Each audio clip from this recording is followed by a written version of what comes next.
And we're back with another episode of the HigherUp podcast. I'm your host, Michael Smoke, and today we're going to talk about something that has really been on my heart that I feel convicted to talk about, that a few signs have been revealed to me in the last few hours that I have to talk about it at length. I just made a video about this concept, and I'm going to dive into a little bit more about my mindset and perspectives around this as someone who is in a remarkable season of change and has been through a season of change prior and was able to cement those changes, which is the thing that I think many people struggle with when it comes to becoming a different version of themselves, whether it's within their fitness goals and their fitness journey, their business, their finances. Real change has to take place. And I'm going to talk about that and maybe a little bit about how to do it, what to expect along the way, and why it's worth it. Before I do get started, I want to let you know quickly that my new coaching program does launch January 1st. It will be the HigherUp protocol. It will have a lot of great things guaranteed to get you results, as well as a hard set community component that I'm very excited to share with you guys. I think it's going to be a tremendous amount of value within the solution. And I think if you follow it, you're going to get the results you want. That's why they call it a protocol. It's a proven formula you can follow to get from A to B. So I'm excited to share that with you. If you're interested, shoot me a DM over on Instagram and let me know that you've got some curiosity around it, and I'll give you some more information. So without further ado, now that you know about the coaching program, let's dive into the concept and topic of today's episode, which is very simple. It's a quote or an aphorism, because you guys know I'm pretty big on those, that's been on my mind constantly. There's one in particular, and then there's a different version of this one that I want to share with you that I think also hits home and might resonate differently with a few of you as well. The aphorism is simple. Your new life is going to cost you your old one. It's short and it's incredibly profound. I'll say it one more time. Your new life is going to cost you your old one. And I've heard it a lot, and it was profound the first time I heard it, but lately I've really been meditating on it. There's another way that you can spin that Gabriel, my former coach and now good friend, says often. He says, the cave you fear to enter holds the treasure that you seek. That applies to a lot more things, but it works here. That thing that you're looking for is in the place you don't want to go. And in this case, in the topic of today's episode, it's going to be about giving up your old life and your old identity and who you used to know yourself as, accepting the fact that that person actually needs to die, and how to deal with, well, mourning the loss of your former self and stepping into the form you were meant to step into here on earth. I think when you conceptualize what I believe it takes to be successful, I believe it comes down to identity changes. And those identity changes can occur as a result of habitual and systematic changes. I've talked a lot about the concepts of, if you're not where you want to be, take a look at your systems. What inputs do you have placed into your life that are creating the outputs you aren't happy with? Change the inputs, get different outputs. This is talked about at length in James Clear's book, Atomic Habits, which I have beaten to death in many episodes and or TikToks. So I won't spend a lot of time there, but you have to become relentless about fostering those systems that cultivate change. For me, losing 60 pounds was about cultivating systems that allowed me to enjoy eating in a calorie deficit. For me, that was intermittent fasting. And at the time, if it fits your macros, those were the systems that helped me stay compliant. For me now, it's more just eating whole foods and training hard and running and getting lots of movement and activity. And I like that. So my systems have changed as my preferences have changed. If you're not happy with your social media growth, look at your inputs. How often are you posting? Are you engaging with your audience? And then you can reassess the outputs. So the identity change that needs to take place to create your new life is logically true. And you can implement those things and increase your odds of success. Also, I'm sorry if I sound a little stuffy. Still getting over a sickness from the bar that gave me and 100 other people the bubonic plague, and I'm finally on the mend. Uh, I think another component of this is an environmental change. When you create or have an idea of what the new identity it is that you want to create, I'm a big believer that your environment will play a huge role in your success. I'll give you a very simple example. One of the things I'm focusing hard on in 2025 is my podcast. It's performing exceptionally well. I have a goal to monetize it. So I want to have the systems in place to make it easy to create podcasts. Now, in 2025, I'll be working on production quality. So I'm sorry for those of you who've been here from the beginning, who've watched me move through my old house, an office space, and now this hostage room with fairly low production quality. That's going to change. But the thing I was going to say is that I've implemented a system with my set where it's just basically plug and play. I walk in here, my lights are set up. I have two, I don't know what these lights are called. You videographers are definitely knowing what I'm talking about. They've got a sheet over them. Box lights, I don't know. Point is, they're set up. All I got to do is flick them on. My tripod stays set up. My camera's plugged into a charger into the wall, so I don't have to worry about making sure it's charged. I just turn the camera on, turn the lights on, and I go. All I got to do is plug my laptop in and pull up Riverside. So that system reduces friction between me and creating a podcast. I just came up here 8 minutes ago and I'm recording and we're already 5.5 minutes in. So it took me 2.5 minutes to get set up and get going. So I have become relentless about cultivating an environment that fosters the change that I want to see in myself and my life. I'll get a little more personal. A lot of you know that I'm going through a lot of challenges and have gone through some challenges in the last 6 or 8 months, both relationally and personally in my family life. I ended a very long relationship of which I lived with the person and we had a dog, and she took the dog and we moved out of our house, and it was a big uprooting of life as I knew it. And one of the things that has taught me, and in this, the sadness and um, pain that we deal with every day and dealing with a sick father, those things can be very painful. They can be very challenging. And so I've become relentless about cultivating an environment to foster the change I want to see in that facet of my life. I've developed new relationships with people because, well, we had a lot of the same friends and I had to create new friends. And now I have all these beautiful relationships with people that are interested in the same things as me. And a lot of these people in their own unique ways are ahead of me in certain facets of life. They are where I'd like to be in certain ways, spiritually, emotionally, relationally, and I love being around them. They make me want to be better, and they are making me better. I have a lot of friend groups now where I can go and spend time with them and feel fulfilled and happy because I want to cultivate an environment of peace. Spent a lot of time 6 months ago and beyond not in peace in my home environment with my situation, and I'm now cultivating an environment that allows me to feel peace and feel happiness and feel like I have meaningful relationships and that I'm with people that I'm aligned with. Something I told myself when I was stepping into this facet of life as a single guy is like the people I meet, the next person I date is going to relentlessly align with my lifestyle. And that's not me saying like I'm going to make people fall in line. It's me saying like I'm going to gravitate towards people who live the kind of life I want to live, of embodying their physical health as a top priority, pushing themselves, being successful, being driven. And I found that. I feel like I spoke it into existence. Everyone I'm around is a savage. They're crushing it in their own facets of life. And it's made me think a lot about my next romantic partner and how that's unfolding. And so I'm cultivating and I'm creating an environment that fosters, for lack of a better term, fosters the growth of the new me. And I encourage you to do the same. A lot of this ties back to fitness, but it doesn't all have to be about fitness. Maybe some of you are in an ambivalent relationship, a relationship that you're like, well, it's good, but it could be great. It's not bad, but it could be worse. You know, they show up, they're there. I'm happy, I guess. Or maybe you've just gotten out of that and you're ready, you're mourning that and you're getting through that. Maybe you want to start a business and you felt stagnant in your career development life or your financial life, and you're trying to take those things to the next level. Whether no matter what the situation is, foster an environment and foster these systems to relentlessly create that life and make it so that that life you're looking for is a byproduct. I feel so blessed to to be around the people I'm around, but I know I cultivated it through intention. I put myself out there. I met people. I went to run clubs.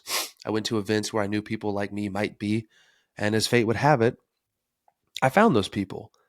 But in those months, there's a concept people talk about all the time, like when they say, "I've done the work." I've done the work. I've been working on myself. Like, what the fuck does that really mean? And I've started to experience and really dive into what it means to do the work, and it's in the pursuit of that new life that is going to cost you your old one. The work are these moments where you have an opportunity to veer back into your old ways, or you can uncomfortably move into your higher self, into your new life. And it's almost like the universe and God, or whatever you believe, I believe in God, will place these opportunities in front of you and just see how you handle it. And there have been opportunities relationally where I could have regressed with a person and stepped back into my old life, but I chose to uncomfortably progress. And I'm glad I did it. It was uncomfortable in the now, better in the later, while the other thing would have been comfortable in the now, worse in the later. And so I'm always looking out for future me's best interest to the best of my ability. And I'm not perfect. I've made some mistakes and slip ups for sure. That's another thing. You will fuck up. You will make mistakes. Give yourself grace. It's a development journey, not a perfection journey. And you're not going to get it right. There might be a time you revert back to your old eating habits, or you take a day off from the business when you know you shouldn't, or you send that text to the person you know you're not supposed to be talking to anymore. You're going to slip up. Give yourself grace, but you will get there eventually. Just acknowledge the slip up and move past it. But that work that you have to do, those moments, it's very uncomfortable and it's not sexy and it's not pretty. And not a lot of people talk about like what it feels like to actually do the work. So when I want you to know I'm going through this journey with you in my own way. A lot of you listen to me because I've done the work on my physical fitness, and you're looking to me as advice or for advice on that matter. I've done the work there. I can be the authority figure there for you. But I want you to know I'm a human being experiencing growth and going through this right now in my everyday life. And it's incredibly hard. I want you to know it's supposed to be hard, and it's hard for me too. A lot of people who have reached out, I think, assume that I have it all together. No, no, no. I'm struggling. I'm struggling right alongside you. I fail. I make mistakes, but I just fucking get up and keep going. And that's the difference. That's what makes me different. And that's what can make you different is that I just keep plugging along. I keep putting one foot in front of the other. But I'm going through this work with you, and it's uncomfortable as fuck. It hurts. It's painful. It's saddening. It's frustrating. I feel anger. I feel regret. I feel all of those feelings, and then I just keep fucking going. That is the key. You just have to keep going because your new life is going to cost you your old one. I really want to emphasize the word cost in this phrase and break it down. Like that phrase is so profound because I finally understood today what it meant. There is a real sacrifice that has to be made because you have to make a choice. You have to choose to live in your old life. And the cost is it may be that toxic relationship or being broke or being fat, being unhappy, whatever your reality is. But it's familiar. But the cost is you never get to see what's on the other side of door number one. Or you can let that life die. But it's scary because it feels like this part of you that you've put all this time and effort, this version of you that maybe even all the previous years of your life up until this point. So it's a lot of you, it's a lot of your identity. And that feels like a lot to let go of. It's like a real death. You have to let go of it. You have to sacrifice it and give it up if you want to create and cultivate the new life you were meant to live for yourself. And that is very scary. It is very uncertain. It is very uncomfortable. And it's not always something that people can do. And I believe it's why people fail, is because the person who loses 50 pounds and gains it back because they couldn't sacrifice their old life and their old habits. Because people would rather live in a familiar hell than an unfamiliar heaven. It's just the way that our brains work. Something my coach said to me recently, that quote, people would rather live in a familiar hell than an unfamiliar heaven. And that couldn't be more true because our brain, our thoughts, they are not always our friend. They're not always something that has our best interest at heart. Our brain wants to keep us safe. And evolutionarily, it thinks that relationship you were in, that business you were in, that job you were in, that body you were in is safe because you know it. It knows it. It knows the environment. It knows what to expect. It doesn't know what to expect behind door number one. And so it's going to fucking fight you. So it's very important to embrace and accept that your brain is not always your friend. You can observe your thoughts and be aware of them without acting upon them. But you are not your thoughts. You are not your thoughts. I want to make that very clear. And you need to be careful with the thoughts you choose to call attention to and act upon, even more so. That cost that you feel, that killing of the old self, and in my case, relinquishing that version of me that was in that relationship for so long and seeing in hindsight what was so wrong with it, it was so obvious now. It is hard because I feel like that's me, that's younger me. And it's sad in a way. Like I'm letting that version of Michael die because it's what's required. Just like in 2018, the version of me that ate and lived and drank the way that he did, if I wanted to maintain my six pack and shredded abs, that person had to die. And it wasn't that profound and deep for me then. But for some of you who have maybe battled obesity your whole life because you use food as a coping mechanism to deal with trauma or hardships, it's going to feel heavy. It's going to feel hard. You're going to mourn the loss of the former you, but it has to happen. There is no other choice. And if you give yourself another choice, the odds of you reverting back to your old life are always going to be substantially higher than the odds of you stepping into your new one. So burn the fucking boats. Give yourself no option. Lie to yourself and tell yourself there's no fucking option so you don't step back into that old life. And like I said earlier, there are going to be moments that you notice and you go, oh, this is one of those moments that I could step into my old self, or I could walk cautiously and scarily into this new life I don't recognize.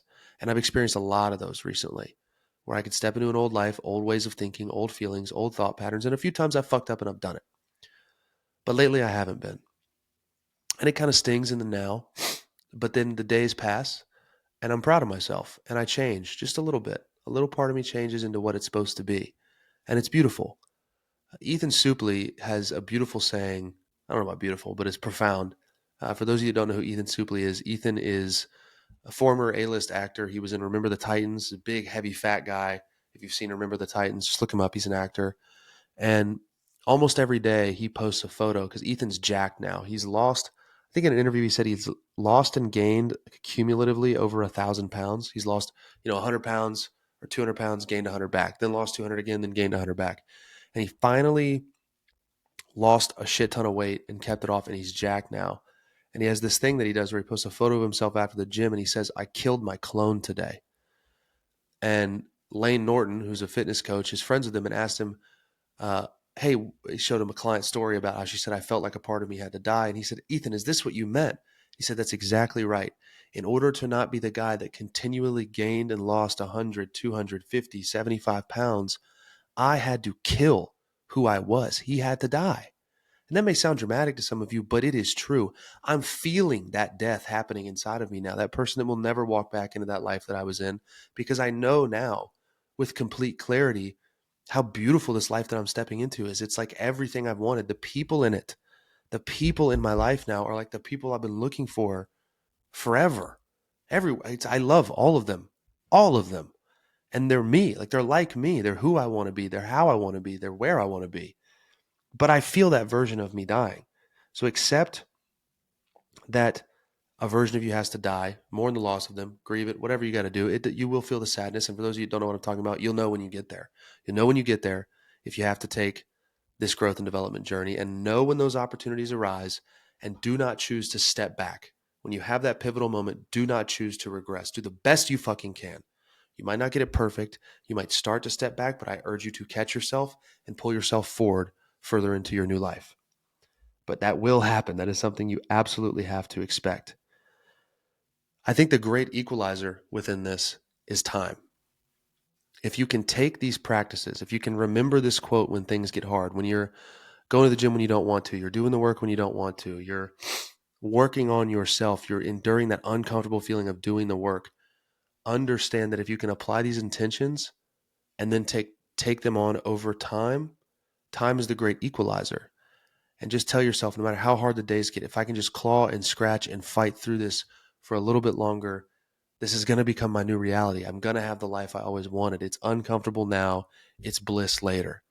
Time is the great equalizer, and time will pass anyway. And I hope that, I know this episode didn't have a ton of structure, but God, I'm really starting to see the fruits of all the pain I'd been through the first few months after the breakup and the first few months after my father getting sick, and like that urge to step back into my old ways of how I manage feelings or don't manage feelings, that urge of wanting to step back in that relationship that wasn't serving me anymore. And I'm starting to see the fruits of not, and how good it is. And I just want everybody to feel this. That's all this is about. And if you can just apply this principle and be in discomfort for a little bit of time, you can build the life you've always wanted for yourself. And like I said, I want you to know that I'm going through it with you too, just in my own unique ways. I don't have this all figured out. I'm doing the best that I can. I don't always get it right. I do fuck up. I do take a step back. But the difference between the people who get where they want to be and the people who don't is that they just don't stop showing up. You've heard the quote, most people stop right before they make it big.